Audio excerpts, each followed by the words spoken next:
Boa noite a todos, sejam todos bem-vindos ao canal Juris 360, hoje apresentando a live para escolas, parte 2. A necessidade, porque o tema é muito importante e evidente que foi preciso fazer a parte 2 para darmos um pouco a sequência e conseguir abranger pelo menos mais alguns pontos importantes. Estão conosco hoje Dr. Cláudio Ramos, advogado, professor, palestrante, o currículo completo está também aí no YouTube abaixo. Dr. Júlio Santana, advogado, com especialização em Direito e TI pela Escola Superior da Advocacia, também o currículo abaixo, vocês poderão ter o acesso. Hoje, o assunto de escolas é muito importante. As instituições de ensino têm sido uma área que agrega um número de dados muito importante e devem ter cuidados com esses dados sobre a confidencialidade, a integralidade e disponibilidade dos dados dos titulares.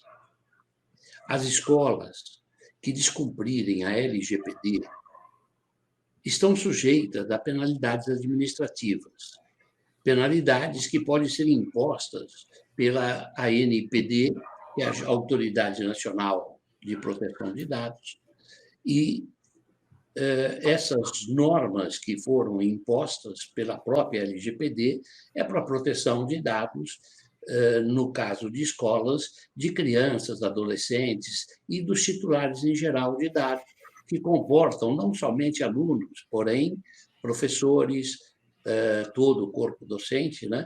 Funcionários, fornecedores e etc., que têm a relação com a escola. Devemos abrir agora aí, eu passo a palavra ao Dr. Júlio para que abra, então, a apresentação sobre LGPD para escolas, parte 2. Obrigado, doutor Nadur, sempre é uma honra atender ao convite do Juris 360 para vir falar um pouquinho com os meus amigos aqui, doutor Nadur, doutor Cláudio Ramos. Se o doutor Cláudio quiser também saudar os nossos espectadores, aí eu já posso começar aqui a apresentação. Sim, obrigado, doutor Júlio, doutor Nadur. Uma alegria retornar a esse canal maravilhoso, fantástico. Juris 360, ou Juris 360, como queiram. A lei ao alcance de todos. E hoje, amigo, o tema é recorrente. A Lei Geral de Proteção de Dados, Lei 13.709/2018. E os impactos no ambiente escolar. Nós sabemos que as escolas tratam os dados de forma maciça. Vários titulares estão lá presentes, então preparamos uma edição especial, parte 2. Na parte 1, os conceitos básicos e iniciais importantes dessa lei foram apresentados. E hoje um aspecto mais prático, mergulhando nesse universo acadêmico importante. Onde nós temos aquele lembrete, doutor Nadur, doutor Júlio, importante, que o administrador, o gestor escolar, o mantenedor, deve gerir essa escola com todo o cuidado e diligência. Aliás, como preconiza lá o artigo 1011 do Código Civil, sob pena de responsabilização. Nós queremos ficar longe do PROCON, queremos ficar longe da Autoridade Nacional de Proteção de Dados. Portanto, o conhecimento dessa lei é de fundamental importância, inclusive para a sustentabilidade financeira da escola e a sua reputação digital. Então, já destaco aqui 2 aspectos. Preparamos alguns slides para uma reflexão maior nesse mergulho 2. E saudar, né, os internautas que aqui estão nesse tempo, nesse espaço-tempo, e aqueles que estarão conosco, né, doutor Nadur? Lembrando que fica no canal do YouTube, por favor, inscrevam-se no canal, divulguem também. Nós temos percebido, infelizmente, uma baixa sensibilização e adesão das escolas em relação a esse tema. Isso não pode ocorrer, razão porque o Juris 360 traz informações rápidas, mas relevantes para o gestor educacional, o gestor de instituições educacionais, tenham essas dicas, essas orientações básicas para que comece a refletir um programa de governança para adequação à Lei Geral de Proteção de Dados. Então é isso, como início aqui, devolvo aos meus colegas para... Vamos lá, vamos entregar os conteúdos, né, doutor Júlio? O pessoal está animado aí para começar 2022 já adequando-se à Lei Geral de Proteção de Dados. Obrigado. Muito bem, então vamos lá, vamos seguir em frente, vamos aí para a parte 2, né, do nosso conteúdo, que o primeiro, inclusive a gente tem que fazer o convite aqui, né, doutor Nadur, para quem quiser assistir a primeira parte, né, acessar aí o histórico do canal, o Yuris 360, que a primeira parte está na íntegra, também tem alguns recortes, né. Está disponibilizada. Isso, está disponibilizada, então, se você quer conhecer as partes mais básicas, aí você pode assistir os outros vídeos que já constam aqui no canal, tá? Então, o primeiro mergulho que a gente vai dar aqui, né, no o que fazer, né, na parte prática, com relação à adequação das escolas aos requisitos da Lei Geral de Proteção de Dados, é entender quais são os tipos de titulares que a escola atende, né? Veja que são vários tipos, os titulares não são iguais, eles têm relações diferentes com a escola, né? Então, para cada um desses tipos de titulares são tratados alguns dados, e alguns dados não, né? E as finalidades também são diferentes. Então, você precisa identificar esses públicos, porque cada um deles é tratado de forma diferente, né? Por exemplo, nós temos aí os alunos, né, que seriam o público principal, né, que são realmente acho que a maior parte, né, dos titulares devem ser os alunos, né, e aí, consequentemente, tem os pais, né, mas os dados dos alunos, por exemplo, são uns, né, os dados dos pais são outros, né, o aluno ele tem nota, né, ele tem outras informações que são relacionadas a ele, que também são protegidas pela LGPD, né? E alguns desses alunos, inclusive, são menores. Então, eles têm a necessidade, eles têm uma proteção de dados ainda maior. Sim, Cláudio? Doutor Júlio, não estou vendo aqui o slide, eu não sei se é a minha tela aqui, não sei. Doutor Nadur, está observando os slides? Pelo menos na minha aqui não está aparecendo. Está aparecendo aí, doutor Nadur? Você não compartilhou. Não, acho que precisa liberar ali o... Isso aí, agora o Sérgio conseguiu liberar ali para a gente, né? E o pessoal da pedagogia está conosco, né? Então vamos trabalhar aí, aqueles que conseguem mais no sistema auditivo e outro no visual, né? Vamos usar aqui, doutor Júlio, as ferramentas da pedagogia, prestigiando os amigos aqui da pedagogia também, né? Claro que a maioria dos gestores tem a prática docente, enfim, são pessoas que têm várias competências e habilidades e atitudes para enfrentar o dia a dia, esse universo tão complexo como é a escola. Agora sim, doutor Júlio, obrigado. Obrigado por avisar, viu, Cláudio? Porque eu estou vendo a tela aqui da apresentação, aí não dá para ver o que está sendo transmitido. Foi ainda bem que você lembrou aí, porque agora o nosso público consegue acompanhar aqui o nosso raciocínio, né? Mas então, como eu estava dizendo, existem vários tipos de titulares, né? Diferentes, que têm dados diferentes, né? Os dados dos alunos, por exemplo, podem ser dados pessoais normais, mas no caso dos menores, né, eles têm uma proteção ainda maior, os dados de menores só podem ser tratados com a autorização do responsável ou dos pais, né, então é um controle que precisa ser implementado nas escolas, né, não é só o pai assinar o contrato de prestação de serviços, né? Nesse contrato de prestação de serviços precisa ser informado aos pais qual é o tratamento de dados que será realizado, qual que é a forma dele exercer esses direitos. Depois a gente vai falar um pouquinho sobre como tratar cada um desses titulares de forma diferente, né? A gente vai se aprofundar um pouco mais nesse assunto, né? Mas voltando aqui aos tipos de titulares, né? Nós temos aqueles visitantes, aquelas pessoas que comparecem aos eventos relacionados, né? Realizados nas escolas, né? Às vezes esses eventos são promocionais para divulgação da escola, às vezes são eventos festivos onde se recebe convidados, que se vendem ingressos, então é uma outra relação com esses visitantes, né? Será que há um formulário para ele preencher, para poder participar de algum evento? Então, é uma coleta de dados, né? E eles também têm, então, o direito de saber o que acontece com os dados deles, né? Então, existe aí essa relação de transparência. Temos também aí os processos seletivos, que coletam também através das inscrições, né, dados pessoais de titulares que ainda não têm nenhuma relação com a escola, né? Eles não são alunos, então não há um contrato que protege essa relação. Então, o que protege essa? Como que essa relação é regulamentada, né? A gente vai falar mais à frente que é através de um aviso de privacidade, né?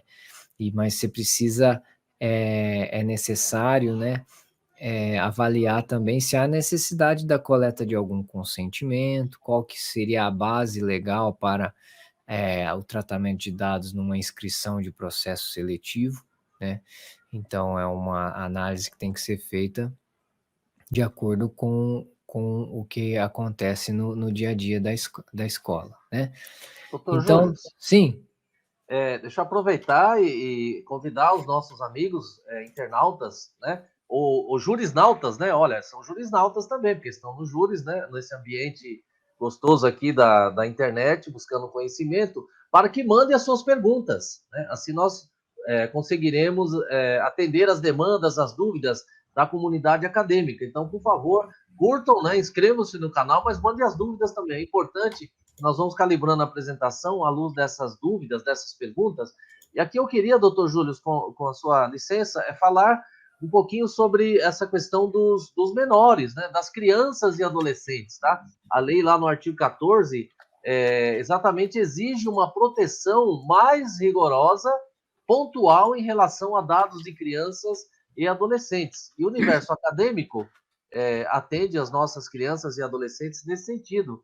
E assim como linhas gerais, esse tratamento de dados tem que ser realizado no melhor interesse dessa criança e do adolescente. E tem até uma discussão atual, né, doutor Júlio? O parágrafo 1º da lei trata só de criança. Então a dúvida que surge, poxa, mas é só criança? Eu aplico o Estatuto da Criança e do Adolescente ou não? No meu entender, você deve contemplar criança e adolescente, lembrando o corte lá de 12 anos do Estatuto da Criança e Adolescente, tá? Então, esquecer aqui no parágrafo 1º de incluir criança e adolescente, embora no caput do 14 fala de criança e adolescente. Então, tem aqui uma imperfeição, doutor Nador, jurídica, e esse consentimento que o doutor Júlio começou a esboçar tem que ser dado por um dos pais ou responsável legal. Olha aqui uma necessidade de adequação, inclusive, eventualmente, no próprio contrato ou no aditivo. Então, aqui já tem uma pegada jurídica e você, gestor, tem que fazer essa ponte, né? Opa, olha aqui, eu preciso fazer um ajuste. Lembrando que nós estamos exatamente no período de rematrícula dos alunos, não é isso, Júlio? Então, essa atenção, dá tempo ainda de fazer uma correção, evitando as sanções administrativas que nós já comentamos na parte 1, que podem chegar a 50 milhões de reais por infração. E olha que interessante aqui, Júlio, mais um trabalho, né, para o pessoal, né? Segundo diz a Lei Geral de Proteção de Dados. Eu tenho que manter pública essa informação de tratamento de dados, ó. Mas como é que eu vou fazer isso? Vou colocar no site, vou colocar o aviso na secretaria, na tesouraria, vou mandar uma mensagem para os pais. Então, todas essas questões, o gestor escolar tem que entender essa Lei Geral de Proteção de Dados, se reunir com a equipe, na equipe de marketing, a equipe de tesouraria, a equipe de secretaria, a equipe de TI, né, até para disparar essas mensagens. Como é que será esse banner? Será um banner digital? Além do digital, vai ter um aviso lá na secretaria? Caso contrário, doutor Nador, não atenderá a legislação. E ao não atender a legislação, a coisinha pode coisar, né? Então, conhecimento aqui é fundamental e as escolas, né, trabalham com conhecimento. Nós estamos falando aqui de conhecimento jurídico. Não faz sentido a academia, a escola tratar de conhecimento e ignorar a lei, né? Olha só, seria um absurdo, inclusive, ferindo aí os valores institucionais, né, Júlio? Só aqui uma pitada em relação à criança e adolescente, que é um público atendido por essas escolas, é o foco, né? É a missão, a razão de ser de uma escola, né? Cuidar das suas crianças, adolescentes, sem afastar, claro, outros alunos aí, no caso, os acima de 18 anos. Então, é nesse aspecto, Júlio, já dá algumas dicas práticas aqui, né, para o nosso gestor começar a fazer sua lista, né, Júlio? Bem observado, bem observado. Eu tenho que ter o consentimento, número 2, eu tenho que informar isso de forma pública. Ó, então já tem 2 dicas aí práticas para o nosso encontro, né? Mas, Júlio, perdão a interrupção, foi só para reforçar esse item dos menores, mas vamos seguir, por gentileza. Sim. Muito obrigado, viu, Cláudio? Com certeza há esses detalhes, né, com relação aos menores, que sempre são contemplados aí pelas escolas, né? São uma parte numerosa, substancial dos alunos, né? Principalmente aqueles que cuidam do ensino fundamental, né? Do ensino, né, das crianças menores. Então, é bem interessante essa contribuição que você fez, tá? Então, voltando aqui aos tipos de titulares diferentes, né? Temos também aí um dos principais, né, grupos que, na verdade, é esse grupo de titulares que faz com que a LGPD se aplique a todas as empresas, né? Porque todas as empresas, em algum momento, têm um funcionário, né? E esse funcionário é uma pessoa física, ele é um titular de dados, então há uma obrigação de transparência também do empregador com o seu funcionário, né? Além de ser uma relação de trabalho, também há uma relação aí do ponto de vista da proteção de dados pessoais. Então, nós temos, inclusive, subdivisões dentro desse grupo, né? Temos os professores, né? Que são... eles trabalham em várias instituições diferentes, às vezes, né? Temos as pessoas do administrativo, né? Temos também aí aqueles que participam da parte social, né, Cláudio? Seriam aí aquelas ações que dizem respeito a bolsas, né? Que de alguns benefícios, né? Então, tem uma equipe que cuida disso. Temos aí os terceirizados, né? Nem todos os terceirizados, né, têm, vamos dizer assim, a mesma relação, porque existem aqueles terceirizados que os dados deles são tratados, né, de forma mínima, né, para eventualmente se adentrar ao recinto, se controlar, né, o seu acesso, né, saber quem que é. Geralmente esses dados são compartilhados pelo próprio empresa, né, terceirizada, mas é um tratamento de dados pessoais, né? Então ele também é um titular ao qual a gente tem que haver uma transparência aí, a gente tem que estar apto, a escola tem que estar apta a atender os seus direitos também. Sim, Cláudio. Doutor Júlio, só para ilustrar, né, ficar bem próximo ao ambiente escolar, não é raro a escola firmar, né, um contrato com a cantina, o gestor da cantina, e para fins de gestão até, né, das operações da cantina, eventualmente poderia compartilhar dados, né, com a cantina. Olha só, então esse compartilhamento entre a escola e o gestor da cantina, ao compartilhar esses dados, você tem que avisar, né, o titular ou o seu representante legal, os pais, ó. Então, esse compartilhamento, por isso que esse programa de governança ligado à proteção de dados é caso a caso, pessoal. Não dá para copiar e colar, tem que fazer o levantamento, fazer o diagnóstico dessas situações, desse processo de tratamento de dados, e avisar o titular, tomar providências, aperfeiçoá-lo, etc. Eu dei um exemplo aqui da cantina, mas poderia se aplicar ao livreiro, poderia se aplicar à questão do pessoal que fornece uniforme. Então, cada caso é um caso. Isso tem que mapear quais seriam os combinados, contratualmente ou não, com esses parceiros, com esses terceiros, e adotar as providências de acordo com essa lente, né, da LGPD, que nós comentamos na parte 1.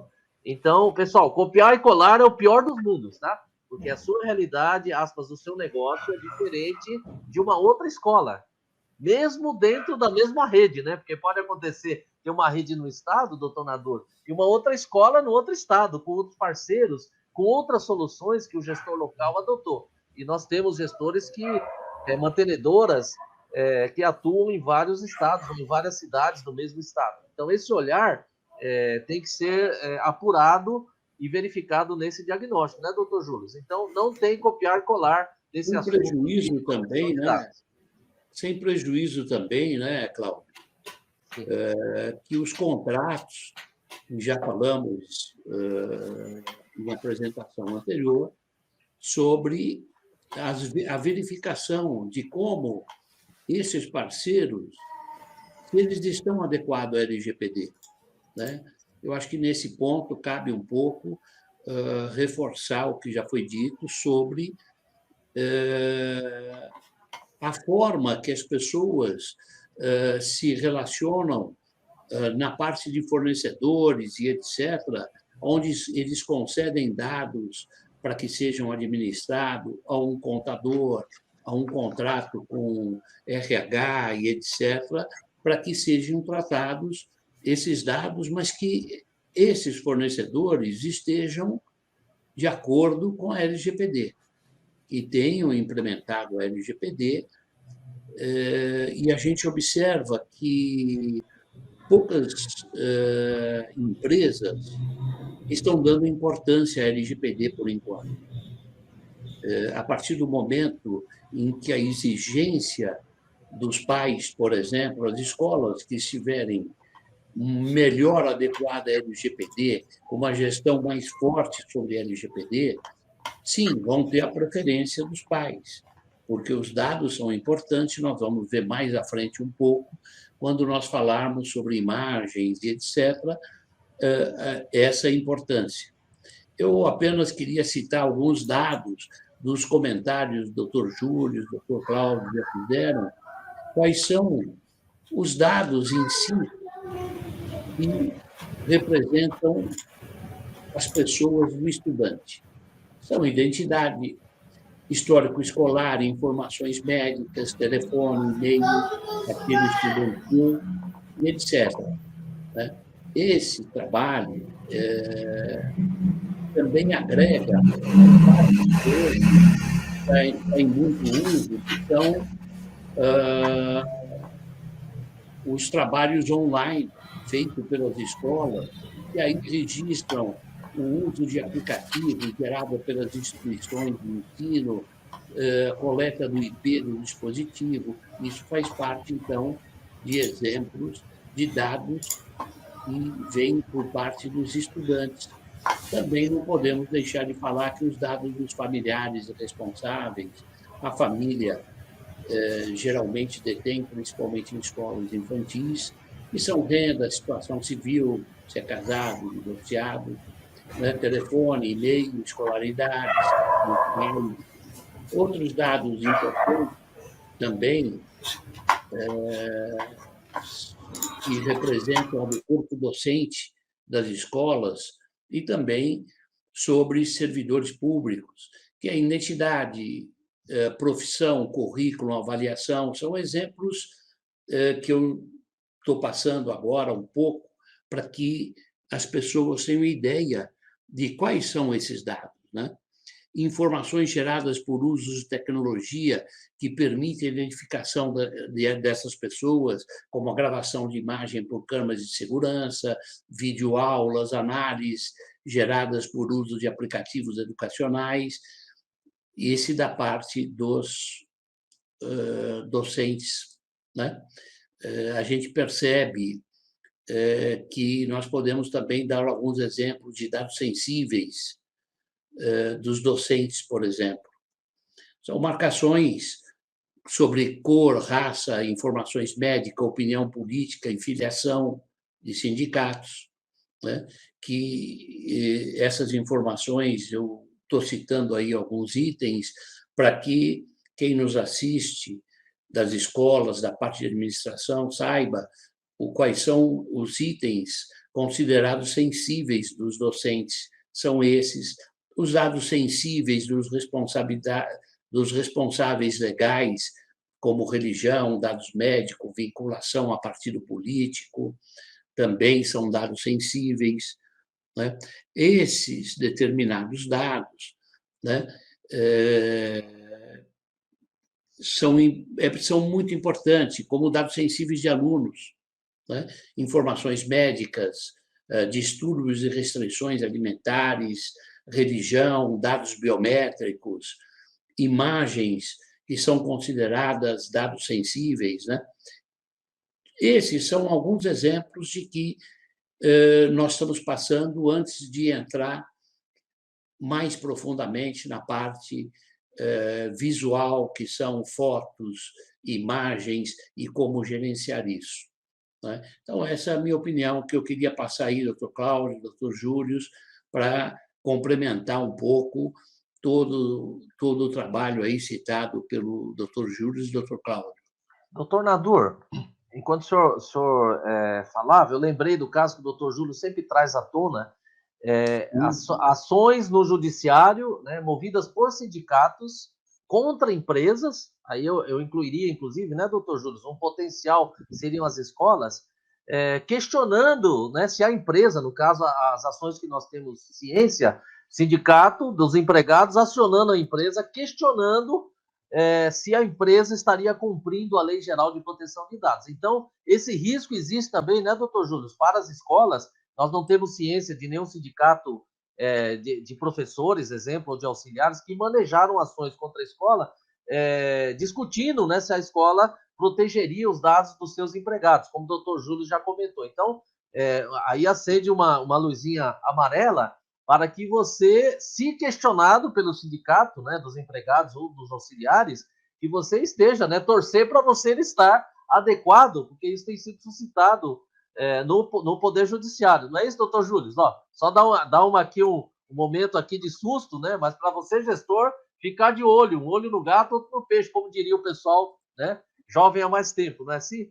Então, esse é um exemplo, né, doutor Júlio, do risco de um titular, né, por meio do seu representante, que seria o sindicato. Não estou dizendo que vai acontecer, mas já aconteceu em outras situações fora desse ambiente escolar. Exatamente. Inclusive, a ação foi julgada improcedente porque a empresa tinha política de segurança, né, da informação, tinha um comitê de privacidade, um comitê de segurança da informação e privacidade, tinha tinha feito todo o trabalho de adequação à LGPD.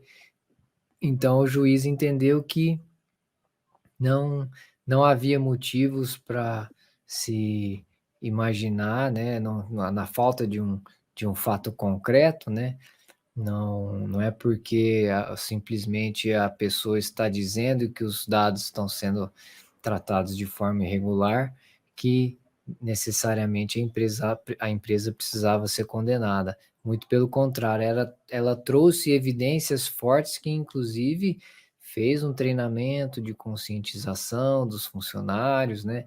Todos os funcionários aceitaram, né, as políticas de segurança, aceitaram os avisos de privacidade, então todos eles estavam cientes de como ocorria o tratamento de seus dados pessoais dentro da organização, né? Eu só vou fazer um último comentário aqui sobre os funcionários terceirizados, que eles se subdividem ainda mais, né? Porque nós temos aqueles que são terceirizados, têm acesso, né, à escola, então a escola tem, né, tem os seus dados pessoais justamente para controlar esse acesso, né? E ainda nós temos aqueles terceirizados que, além disso, eles têm acesso, os próprios funcionários terceirizados têm acesso a informações aos sistemas da escola, tá? Aí é um outro nível, porque eles passam a ser usuários, né, dos dados pessoais também, eles têm acesso aos dados pessoais, às informações que estão dentro da escola. Então, esse contrato com o terceirizado, como o Dr. Nadur, o Dr. Cláudio explicaram aqui, precisa ser observado e precisa ter aí cláusulas específicas para regulamentar esse acesso, tá? Porque a organização, a escola, ela tem o dever de zelar pelos controles aí que são implementados para garantir a proteção dos dados pessoais, né? Então, eu vou seguindo aqui, nós temos então para cada um desses tipos de titulares, nós temos um aviso de privacidade, tá? E o que tem que ter nesse aviso de privacidade? Tem que, em primeiro lugar, informar de forma clara quem é o controlador, tá? Às vezes a gente pode achar que isso não é importante, isso é muito importante, porque existem, às vezes, o uso de nome fantasia, às vezes existem empresas de um mesmo grupo que se confundem. Então, você acha que, principalmente nessas escolas que às vezes usam o nome de franquias, né? O nome de outras, outras grandes escolas, né? Que usam, às vezes, o material licenciado de uma das escolas, né? Às vezes não é tão claro para o titular quem é o controlador. Então, o primeiro passo é identificar quem é o controlador, né?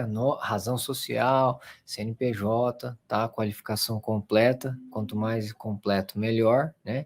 Qual é a finalidade dos dados coletados, né? Que aí, para cada um daqueles públicos que a gente viu, é uma finalidade diferente. Por exemplo, o funcionário, né? Os dados do funcionário são tratados para uma finalidade, quais sejam o cumprimento de obrigações trabalhistas, o cumprimento de obrigações tributárias, o cumprimento de obrigações previdenciárias. Então, inclusive, na maior parte dos casos, o funcionário não tem que, aliás, a escola não tem que pegar o consentimento do funcionário para o tratamento de dados pessoais, né?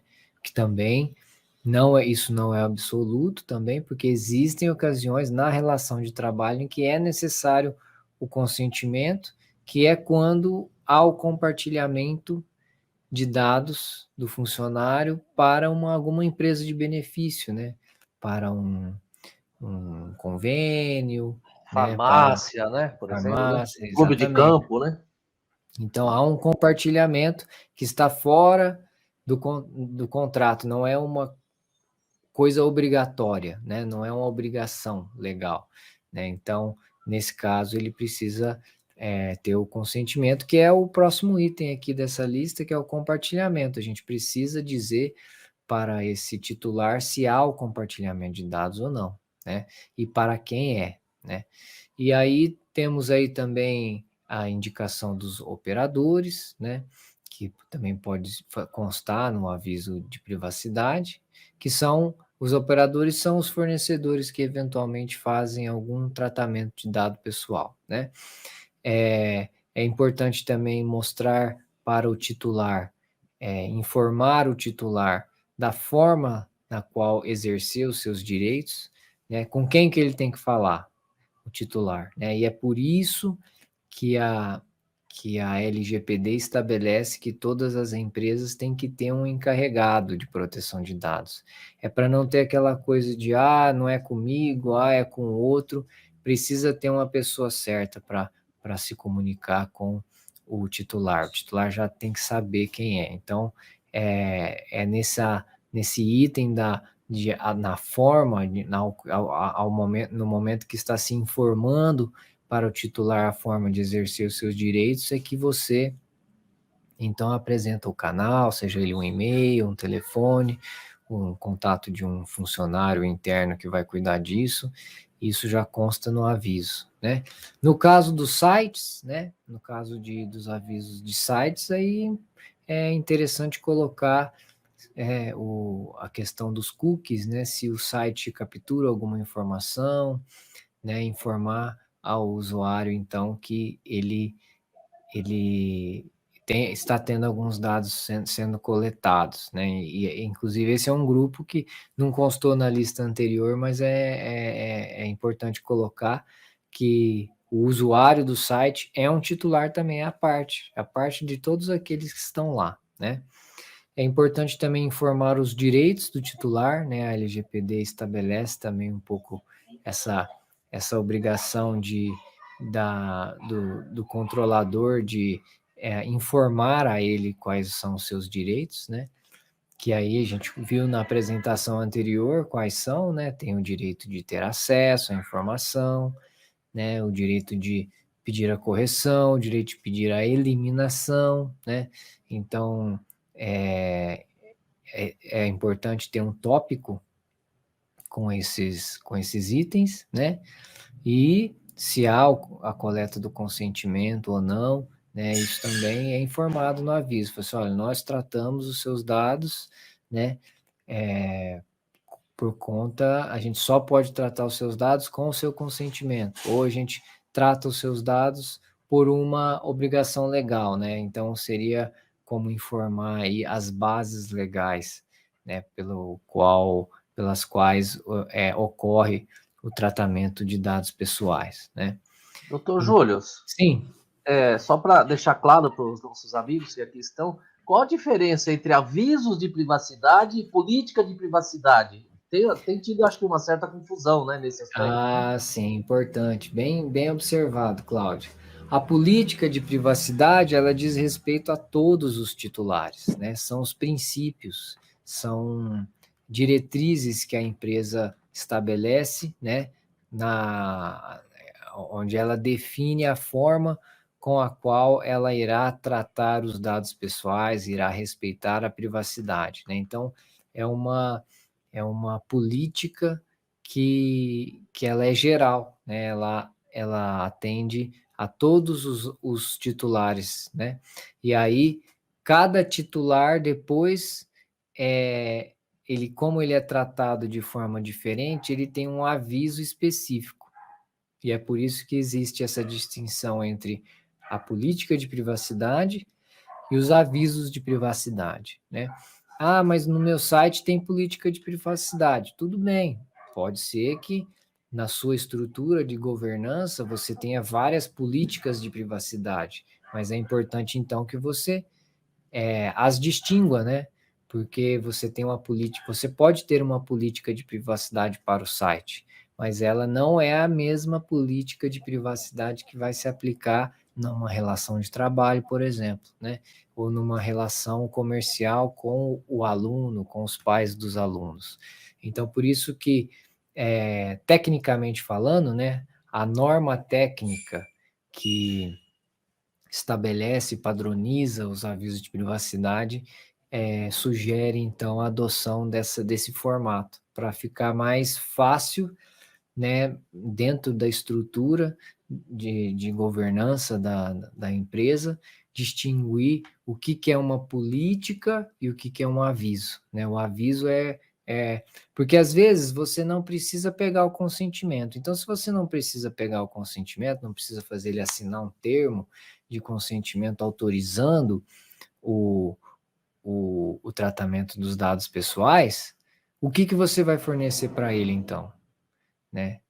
Como que ele vai saber como ocorre o tratamento de dados pessoais dentro da organização, né? O papel, o termo de consentimento já é uma oportunidade para fazer isso, mas e quando você não precisa pegar o consentimento? Como que isso é realizado?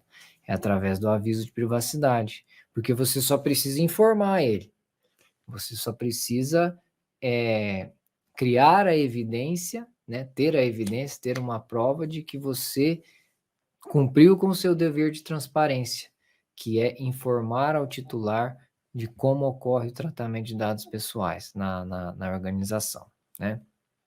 Então, a gente também seguindo aqui, né, com a nossa apresentação, existem outros outros fatores também que são importantes considerar na adequação de uma escola aos requisitos da LGPD, né? Nós temos, por exemplo, os fornecedores, né? Vários fornecedores que têm algum papel no tratamento de dados. Alguns deles até armazenam os dados.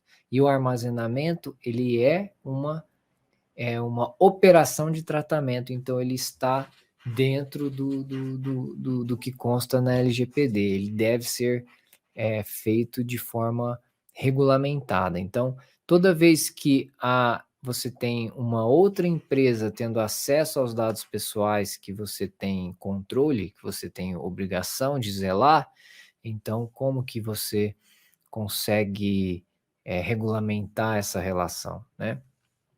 Através das adequações contratuais, através de requisitos de segurança, né? Através do compromisso, exigindo um compromisso, né, desse fornecedor em ajudar em casos de algum incidente de segurança, né?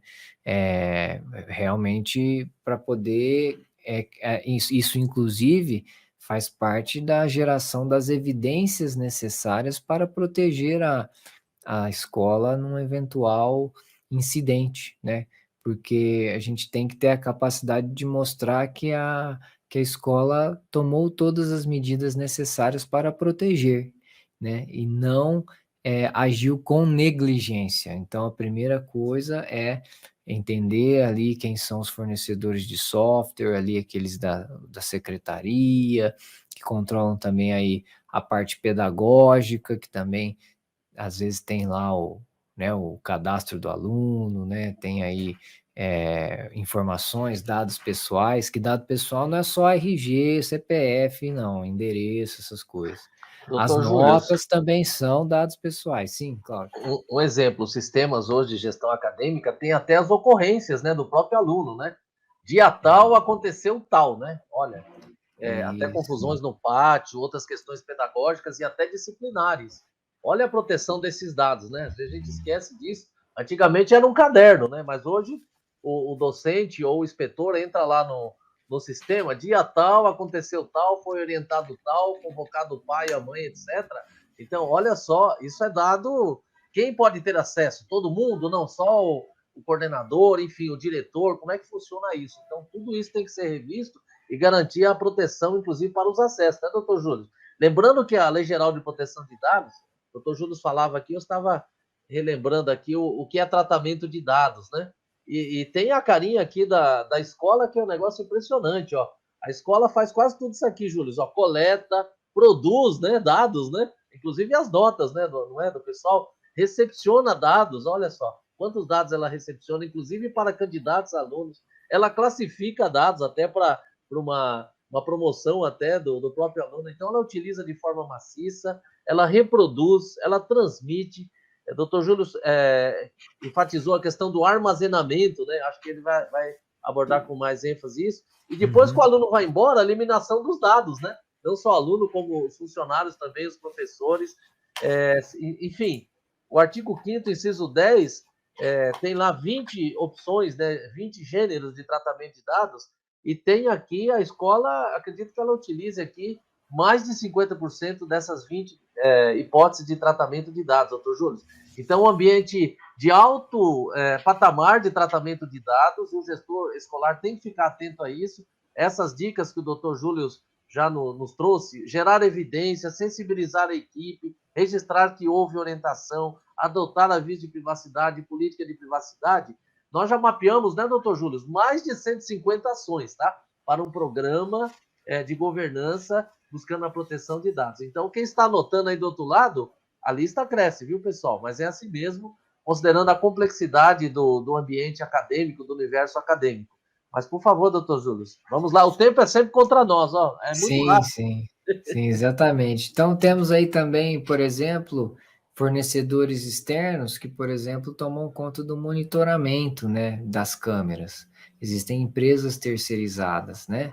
Então, esse contrato também é um contrato que tem que ser revisto, precisa se estabelecer de forma clara ali, né, alguns requisitos de segurança, Né, doutor Nadur, o senhor gostaria de falar um pouquinho sobre Eu acho esse? que, quanto ao monitoramento de câmeras, ele envolve, então, uma, uma adequação bem forte sobre contratos, análise do fornecedor desse tipo de serviço, se a própria escola tem esse serviço, quem são as pessoas que vão monitorar essas câmeras, quantas pessoas, a gestão da escola e o Compraz vão estabelecer, por normas de gestão, as pessoas. Não dá mais, hoje em dia, para que todos acessem, pessoal da secretaria, pessoal de outros departamentos da escola, todo mundo acessa todos os dados. Isso não pode mais, porque pode, sim, levar a dificuldades enormes na justiça perante o desenvolvimento. Hoje, a ação da pedofilia via internet, de ações predatórias via internet, elas são realmente causadoras de prejuízos, não só financeiros, como prejuízos na parte pessoal de quem sofre um bullying através de imagem, através do WhatsApp, através de controle que funcionam dentro da internet da escola. A escola tem que haver um monitoramento diferente. Existem duas formas, no meu ver, sobre o monitoramento. São a segurança que a escola proporciona através das câmeras de segurança e os dados e imagens que a escola transmite através do seu sistema de pedagogia, divulgando imagens de alunos, de trabalhos feitos pela escola. Isso tem todo um trabalho que requer uma base legal para que isso, né, por isso, assim, para que isso esteja de acordo com a LGPD. Por isso que nós afirmamos que é muito difícil, como diz o doutor Cláudio, copia e cola, não funciona. Tem que haver uma análise das bases legais contra a exigência pela escola dos tratamentos de dados. Então, assim, deve-se formar um comitê na escola ou em qualquer empresa, né, que vai ter relacionamento, inclusive, com escolas, um comitê para que se crie uma gestão e analise toda a implantação da LGPD, que saibam interpretar. Eu sugiro que se consulte advogados, pessoas que conseguem interpretar a lei e trazer para vocês os dados que vocês necessitam de colher e tratar esses dados para que não tenham acesso. A divulgação de imagem, por exemplo, se não há necessidade, não deixem divulgar. Por exemplo, a divulgação de uma imagem de uma criança sozinha, só ela na foto, é extremamente prejudicial e danoso, não só para o aluno, como para a escola. A ideia é que essas fotos, quando forem ser divulgadas, primeiro tem que ter autorização. Segundo, mesmo sendo por a pedagogia instaurada pela escola para procedimentos escolares, porém, que essas fotos sejam tiradas de forma das crianças em movimento, não isoladas e nem paradas. Por quê? Para que não haja uma perseguição através de hackers e que provoquem depois nos alunos, quando se faz bullying, quando é acessada por pedófilos, trazer prejuízos que são irreparáveis à saúde e um dano moral, um dano material causado para a escola, que é o controlador. A escola é responsável por por essa captação de imagem. Era isso que eu queria falar sobre as imagens, porque o tempo vai se avançando, nós não vamos conseguir abordar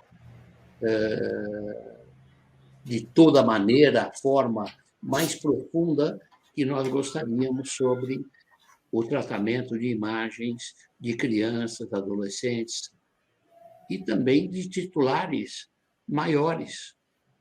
Também existe a mesma proteção de dados, porém, crianças e adolescentes são dados sensíveis. Então, doutor Júlio, aí da parte eu gostaria de ouvir um pouco sobre esse armazenamento desses dados de câmeras, de fotos e também de filmagem dentro da escola. Né? Eles também vão ser armazenados, esses dados, o tempo dele e a exclusão desses dados. Exatamente, doutor Nadur, obrigado pela sua palavra, pela contribuição. No caso do armazenamento, né, o impacto dele também pode ser muito grande e vai além do monitoramento, né? No caso do monitoramento, às vezes o armazenamento das imagens fora né, do recinto da organização. Às vezes as imagens são armazenadas lá no fornecedor, né? Então, o equipamento é do fornecedor. Então, tudo isso, às vezes, isso precisa ser estabelecido, né? Precisa ser analisado os riscos nessa questão. E, às vezes, aí voltando a falar sobre os sistemas, né, administrativos, de gestão, dos softwares pedagógicos, às vezes também muitos deles são hospedados, né, na nuvem, por exemplo, né? E aí essa nuvem, a nuvem na verdade é um data center no chão, né? Mas às vezes ele fica em outro país e você sabe se o seu fornecedor hospeda, né, as informações, os dados pessoais em outro país, porque isso é relevante de acordo com a LGPD, e o titular precisa ser informado disso, tá? Porque tem titular que às vezes não liga, mas tem titular que isso pode ser determinante, né? Então precisa se fazer um levantamento com todos os fornecedores para saber aonde são armazenados os dados pessoais que eles têm acesso, tá? Então, às vezes esses data centers, né, ficam hospedados no exterior, né, a Microsoft, o Google, a Amazon. Às vezes a gente acessa um site, né, às vezes a gente tem um software, tem muitos softwares aí, né, que servem para atender as aulas, né. O Zoom, por exemplo, é um deles, né. O StreamYard aqui também é um deles. Os data centers deles estão no exterior, né? Então isso é importante mapear, porque isso o mapeamento disso, né, a documentação disso é uma das obrigações que são estabelecidas pela LGPD, né? Então, a gente vai falar mais aqui sobre os fornecedores, por exemplo, aqui quando a gente vai falar agora um pouquinho sobre a segurança da informação, né? Porque a segurança, não há de se falar em proteção de dados pessoais se a gente não falar em segurança da informação, porque o dado pessoal é um ativo de informação, né? Ele é uma informação. Então, não tem como você proteger só um grupo pequeno de informações sem uma política para isso, sem instrumentos, normas internas para isso, né? E aí existem vários elementos que apresentam riscos à segurança da informação, né? Um deles são os próprios dispositivos da escola. Dispositivos são os terminais, né, de computador, né, os dispositivos móveis, todos aqueles computadores, porque o celular é um computador, né? A calculadora é um computador também, né? Mas ele não armazena dados pessoais, mas os outros computadores, eles, né, aqueles de mesa, os desktops, que têm uma capacidade maior, e assim, os dispositivos móveis também, tablets, celulares, eles são capazes de armazenar ou acessar dados pessoais, né? E aí a escola, ela tem que estabelecer aí requisitos de segurança da informação para evitar que esses dispositivos sejam comprometidos e possam aí permitir um acesso indevido aos dados pessoais dos titulares, né? Aí existe um outro grupo de dispositivos que não pertence à empresa, que são os dispositivos próprios das pessoas, né, dos funcionários, né, dos professores. Os professores, inclusive, eles fazem parte meio que de um grupo de risco, né? Porque computador de professor, entra pendrive, sai pendrive, recebe arquivo daqui, recebe arquivo dali, né? E esse dispositivo ele vai poder acessar os sistemas da sua escola, né? Então, Doutor Júlio, você não vai colocar nenhum requisito de segurança para ele? Sim, Cláudio. tá, aí um adendo a essa questão que você levantou, que é importante, né? Às vezes o docente, o professor, ele atua em mais de um estabelecimento de ensino. Então, se um adota as políticas, etc., e o outro não, né? Olha aí, já pode gerar um ambiente desfavorável. E essa profusão de pendrive, né? Realmente é complicado. E às vezes até a instalação de programas alternativos, né? No notebook, no equipamento do próprio professor, pode comprometer a segurança da informação. Então, são questões complexas, questões interligadas, interrelacionadas, que exigem uma atenção, como o Dr. Júlio já comentou, né? A mãe da proteção de dados é a segurança da informação. Daí porque tem que revisitar, tem que atualizar, eventualmente fazer acréscimos no regulamento interno de trabalho, firmar novos aditivos contratuais com esse colaborador, com esse professor. Então, olha só quantas providências, né, nós temos que ter. Mas concordo com o doutor Júlio, existe aí sim um potencial de risco forte, até porque o professor hoje ele presta informações à escola, à secretaria, digitando as notas, as atribuições do próprio alunado, então do discente. Então, nesse sentido, o doutor Júlio mapeou muito bem um risco aí que merece uma atenção. E nós temos, assim, ao lado do universo, da quantidade de alunos, nós temos o número de docentes proporcional. Então, são dois grandes titulares de dados que merecem uma atenção especial, evitando trazer um risco para a instituição educacional. Ok, doutor Júlio, obrigado. Exatamente. E aí, Cláudio, a gente não é só os professores que usam dispositivos particulares, dispositivos próprios. Existem os próprios funcionários que usam o seu celular e o seu WhatsApp, né, para, às vezes, executar algum trabalho, algum atendimento da escola, né? Receber algum documento enviado pelo titular. Então, só que as políticas de segurança da informação da escola, então, precisam alcançar esses dispositivos, né? Porque eles passam a armazenar dados que são de controle da empresa, né? Então, é um conflito aí que precisa ser regulamentado, né? Dentro da estrutura de governança das instituições de ensino, né? Então, todos os fornecedores, aqui a gente volta a falar um pouquinho sobre eles, né? Eles precisam, então, aderir às políticas de segurança da informação da escola, tá? Porque não tem como você dar uma senha, né, um acesso para um fornecedor sem que a sua política alcance ele, né? Possa regulamentar, possa orientar as condutas desse fornecedor dentro da sua organização. Inclusive, uma coisa muito importante, já no lado contratual, é exigir que esses fornecedores, que os funcionários deles tenham um compromisso de confidencialidade com o fornecedor, né? Porque você está contratando uma empresa, mas quem vai lá atender você, vai atender a sua escola, é um funcionário. Esse funcionário tem uma obrigação de confidencialidade ali com o fornecedor, né? Isso é importante, isso inclusive faz parte de diversos questionários de segurança da informação que as as escolas, né, as instituições de ensino podem receber, né? Então, além de ter políticas de segurança, você precisa efetuar um treinamento, porque não adianta nada estabelecer normas, mas não comunicá-las de forma eficaz. E comunicar a política de segurança não é fazer o funcionário assinar um papel, né?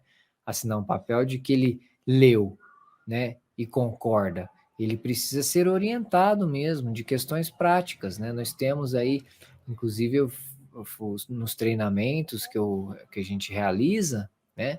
De segurança da informação em clientes que a gente atende de LGPD, a gente fala sobre os principais ataques que tem como alvo os funcionários, né?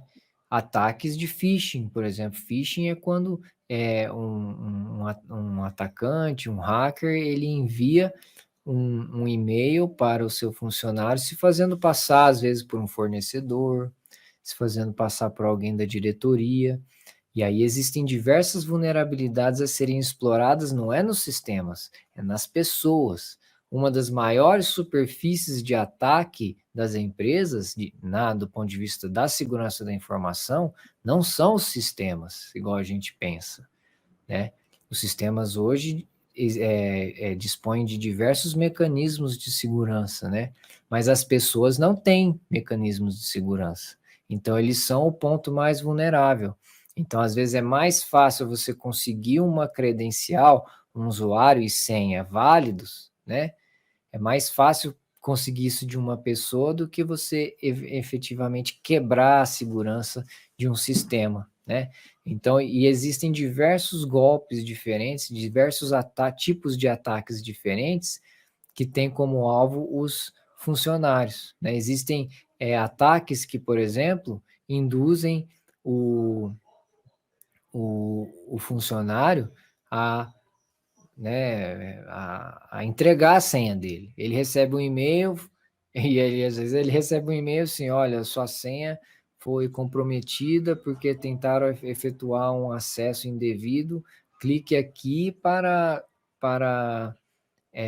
bloquear a sua senha e gerar uma senha nova. Aí você vai lá e entrega a sua senha para o atacante. Então, existem diversas medidas, diversos riscos que não são tratados comprando um equipamento novo, sabe? Comprando antivírus, comprando firewall. Existem vulnerabilidades que só são resolvidas com treinamento, tá? Então, Doutor temos aí... Júlio, Sim, claro. só lembrando que a Autoridade Nacional de Proteção de Dados editou uma cartilha sobre segurança da informação. Nunca é demais lembrar isso. Então, ela gera subsídios para que você, gestor educacional, entra lá no site da NPD, anpd.gov.br, e baixe essa cartilha com dicas de segurança da informação. Isso já começa a refletir, a implementar isso. E lá tem um checklist também, né, doutor Júlio, que nós recomendamos que os gestores, né, os coordenadores, dêem uma olhadinha nesse material também, está lá, é gratuito, é só fazer o download e já se apropriar e começar a cuidar disso amanhã, sexta-feira, antes do Natal, né? As escolas estão fechando aí o ano letivo, mas começa, senta lá com o seu pessoal de TI e começa a resolver isso para afastar esses riscos aí que são inúmeros na escola. Aquele compartilhamento de senha, né, que eu já vi em secretaria, um grita pro outro assim, qual que é a senha mesmo, né? Então, isso já não pode mais. Ou então, me empresta o pendrive, cadê o pendrive do professor? Olha, né? Enfim, esse universo não pode mais, o risco é muito grande, né, Júlio? Mas vamos lá, Júlio, o tempo está contra nós de Exatamente. novo. Vamos lá, a gente já está acabando aqui, temos aí, vamos falar sobre o compartilhamento, né? Porque o compartilhamento a gente precisa entender que às vezes ele ocorre de forma obrigatória, né? Como para as secretarias de educação, para o Ministério de Educação, esse compartilhamento ele é obrigatório. Então, você não precisa pedir o consentimento, né? Porém, ainda persiste o dever de transparência. Então, você precisa avisar ele que você está compartilhando com essa... Você não precisa falar assim, hoje eu vou compartilhar, não é isso. Você no aviso de privacidade, aquele aviso que a gente mostrou antes, no aviso de privacidade a gente informa o titular de que os dados deles podem ser compartilhados com as autoridades aí do ramo da educação, né?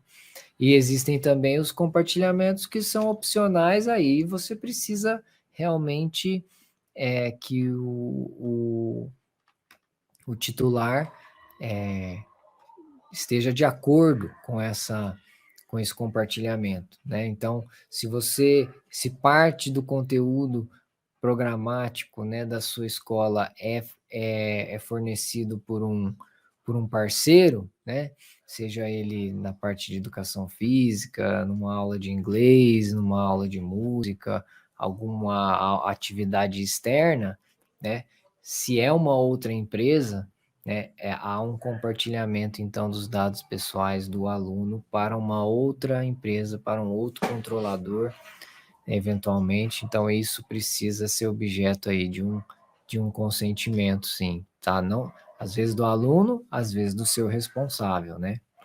Então, assim, para resumir, né, a gente aqui já estamos caminhando para o final, né? Então, é importante ter aí políticas, né, para que estabeleçam como que irá ocorrer o tratamento de dados dentro das instituições de ensino, né? Quais são os dados que são necessários, né? Qual é a finalidade desses dados, definir aí quem é o encarregado, quem é a pessoa que vai atender os titulares, né? Fazer os avisos de privacidade de acordo com cada público, né? Precisamos aí rever os contratos, né? Dos fornecedores, né, estabelecendo aí requisitos de segurança, né, apresentando aí também sanções, aí no caso as sanções também podem ser aí para os seus funcionários, né, porque não adianta nada você ter uma política de segurança se você não efetivamente fazê-la valer, né, através dando uma advertência, porque às vezes a gente acha que sanção é a demissão por justa causa. Não, uma advertência, né, uma instrução, né, um treinamento, né, convidar ele para fazer um treinamento. Então, é importante é importante que constem aí sanções também nos contratos, né, de trabalho, né, às vezes também com fornecedores, né, para que eles realmente façam a parte deles na parte de segurança da informação para evitar algum vazamento ou algum desvio de finalidade dos dados pessoais, né? Então, também temos aí a necessidade de se estipular regras aí para o uso de dispositivos próprios, principalmente quando eles têm acesso a dados pessoais que a empresa, que a escola tem o dever de zelar, né? Então, é importante estabelecer diretrizes não só para os dispositivos da própria organização, mas também para os dispositivos particulares que têm algum acesso, né? E um documento que é muito importante, que esse aqui é obrigatório, tá? Pela LGPD, o registro das operações de tratamento. Ele é o documento que força as escolas a realmente realizarem esse mapeamento dos processos de tratamento, né? Porque nós temos os processos de negócio, né? Dentro de uma escola, por exemplo, nós temos a matrícula, nós temos as ações de marketing, né? Nós temos aí a gestão, né, da relação com o aluno, né? Todos esses são processos diferentes em que há necessidade de tratamento de dados pessoais, então a gente precisa identificar nesses processos o fluxo dos dados pessoais, a coleta, o armazenamento, o compartilhamento, o uso daquela informação, a eliminação, tudo isso antes era invisível e agora ela passa a vir à luz, né? A LGPD, então, estabelece aí obrigações para que esses processos venham à luz, para que eles sejam observados, tanto do ponto de vista da segurança, quanto do ponto de vista dos titulares, de concordarem ou não com algum tratamento, né? Porque, às vezes, no mapeamento, a gente descobre que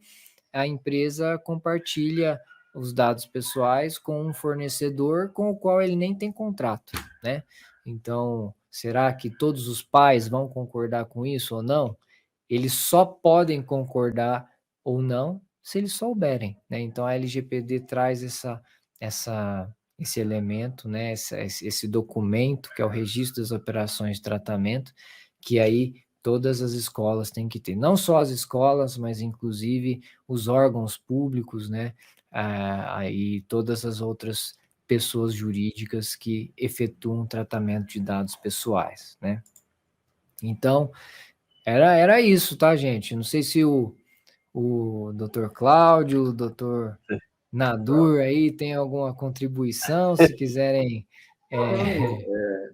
Eu acho assim que foi excelente, né? A participação de todos aí na apresentação. Dá para ver que, quando se conversa sobre esse assunto, o tempo é curto, de qualquer maneira, né?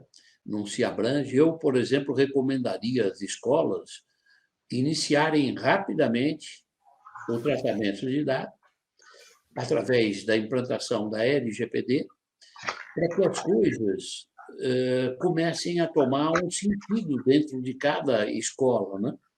Por exemplo, tudo que já dissemos na primeira apresentação, agora na escola, apresentação 2, nós temos comentado, ainda falta muita coisa, porém, isso precisa realmente ter dentro da escola uma gestão desse funcionamento.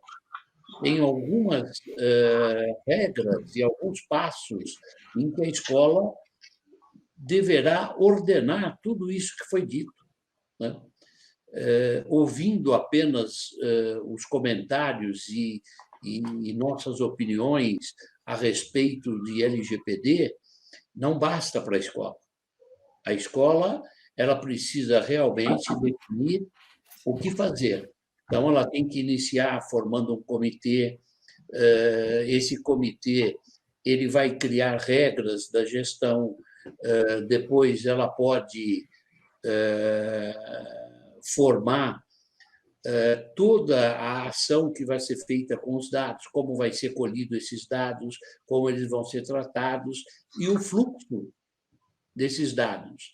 Porque se esse fluxo, onde repassa e onde vão estar passando todos os dados que foram colhidos para o tratamento, não tiver uma determinada ordem e houver uma fuga de dado que possa trazer prejuízo, o controlador, que seria a escola, muitas vezes vai se perguntar como eu não permiti que isso aconteceu.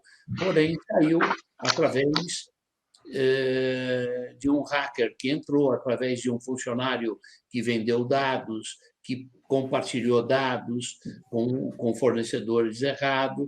Então, o fluxo de dados são muito importantes, né? Depois disso, teria que também fazer um relatório de impacto de proteção de dados. Tudo que está ocorrendo dentro do que vem acontecendo dentro da gestão da escola, se formar um relatório para que depois esse comitê comece a corrigir esses erros que aconteceram, ou os controles, ou uma modificação, inclusive, pela NPD, pela Autoridade Nacional de Dados, ou alguma norma nova sobre proteção de dados. Então, dentro disso, a escola tem que sentar e fazer todo um trabalho e mapear toda essa gestão que deve ser feita para ela, depois, então, iniciar a implantação da LGPD. Então, é o que eu tinha para dizer, e mesmo porque os pais, daqui a pouco, de tantos conviverem com proteção de dados dentro das suas do seu serviço, do seu trabalho, das suas empresas, eles vão perceber que uma escola é uma empresa e essa empresa também deve ter proteção de dados, tem que estar a LGPD implementada e eles querem proteção dos dados dos seus filhos.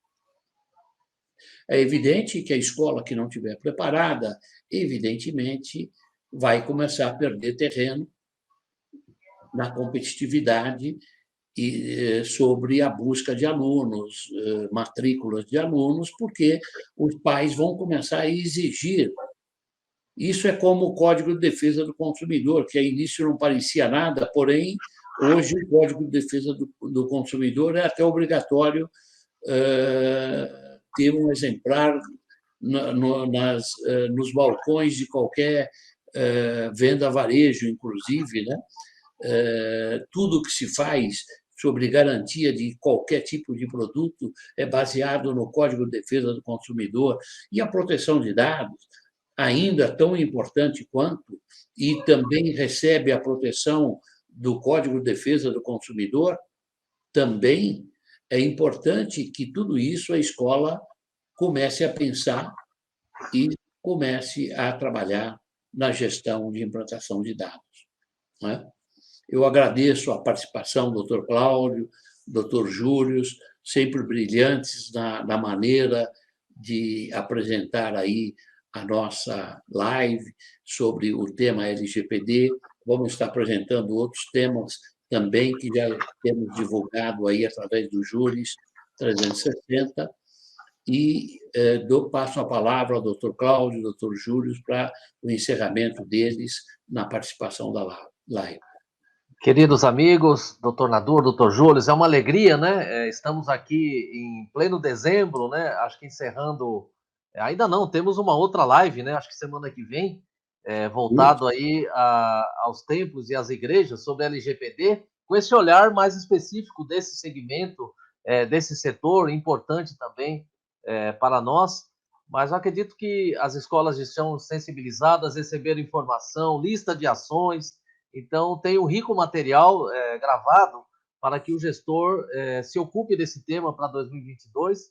E a ideia foi apresentar as 4 razões, tanto na parte 1 como na parte 2, que o gestor educacional deve se ocupar. Por que ele deve se ocupar dessa lei? Para evitar as sanções administrativas, que nós já comentamos, atender os titulares desses direitos, tá? Conforme na parte 1 e na parte 2, estar em compliance, como o doutor Nadur reforçou, e pode ser realmente uma oportunidade e uma ameaça. Então, muito bom, estou e sou professor também, e penso que é um novo patamar. Esse assunto estará na sua mesa, gestor educacional, 2022, 2023, 2024, 2025 e talvez um pouquinho mais. Então, comece agora. É uma alegria partilhar essas informações com os colegas da academia. Estamos à disposição também. Agradeço de novo e reforço o carinho, o convite, o apoio, tanto da equipe técnica da Juris 360, os queridos Sérgio e Fabi também. Então, é muito bom estar aqui com o doutor Nadur, sempre ouvindo e aprendendo com o doutor Júlio, meu querido presidente da Comissão de Direito Digital e Proteção de Dados da UAB de Osasco e também da seccional. Sabe muito, hoje ele deu uma pitadinha aqui, doutor Nadur, das normas técnicas aplicáveis, né? Ele não conseguiu explorar muito, mas é uma sumidade também nesse assunto. Quando ele falou em política de privacidade, deu uma cutucada aqui, aviso de privacidade, mas ele tem muito material, tem muito conteúdo, e eu sou felizado por ser amigo dele, está sempre aprendendo. Doutor Nadur também, nosso coordenador e idealizador do Juris 360, então espero estar aqui o ano que vem também, trazendo para os amigos a lei ao alcance de todos. Isso é muito importante, isso é fundamental para que as pessoas, né,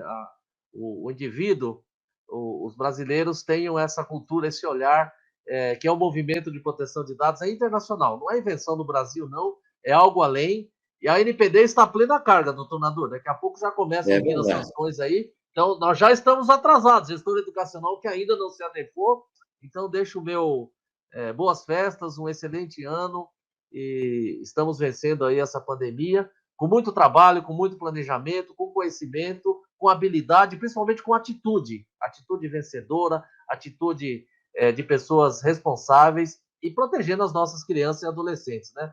nosso patrimônio maior como nação, sem dúvida, ao proteger os dados das crianças e adolescentes, estamos protegendo essas crianças e o sucesso é inevitável. Então, muito obrigado, um abraço ao meu amigo Júlio, ao meu amigo Nador, e agradeço demais o convite. Estamos à disposição, doutor Nador, eu estou à disposição para 2022. Obrigado. Obrigado.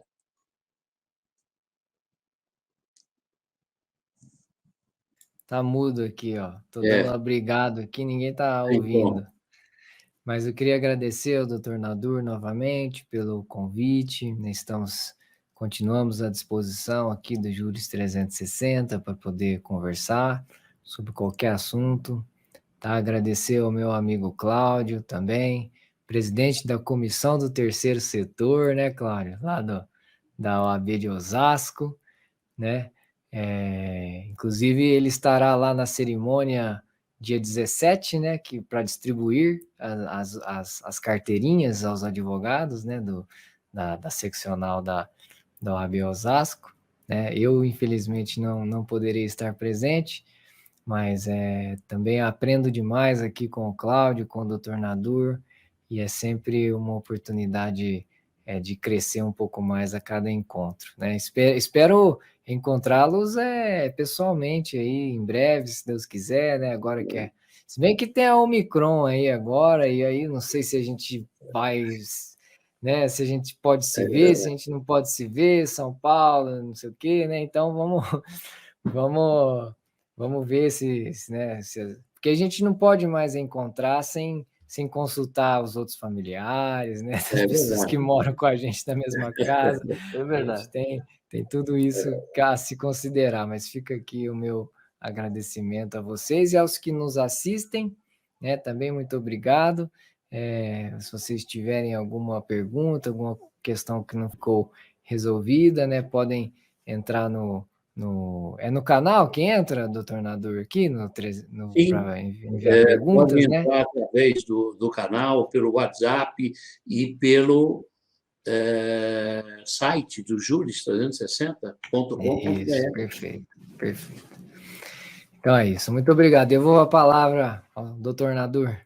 Agradeço, então, a todos, agradeço aos internautas, façam perguntas, questionem, não só sobre esse tema, vamos ter agora, dia 16, a live sobre aos religiosos, né, igrejas, templos, vamos estar falando da adaptação, também é um setor aí de extrema importância, e agradeço a todos, peço que sigam o canal Juris 360, é um canal que fala sobre leis, que demonstra, dá dicas sobre toda a área do direito.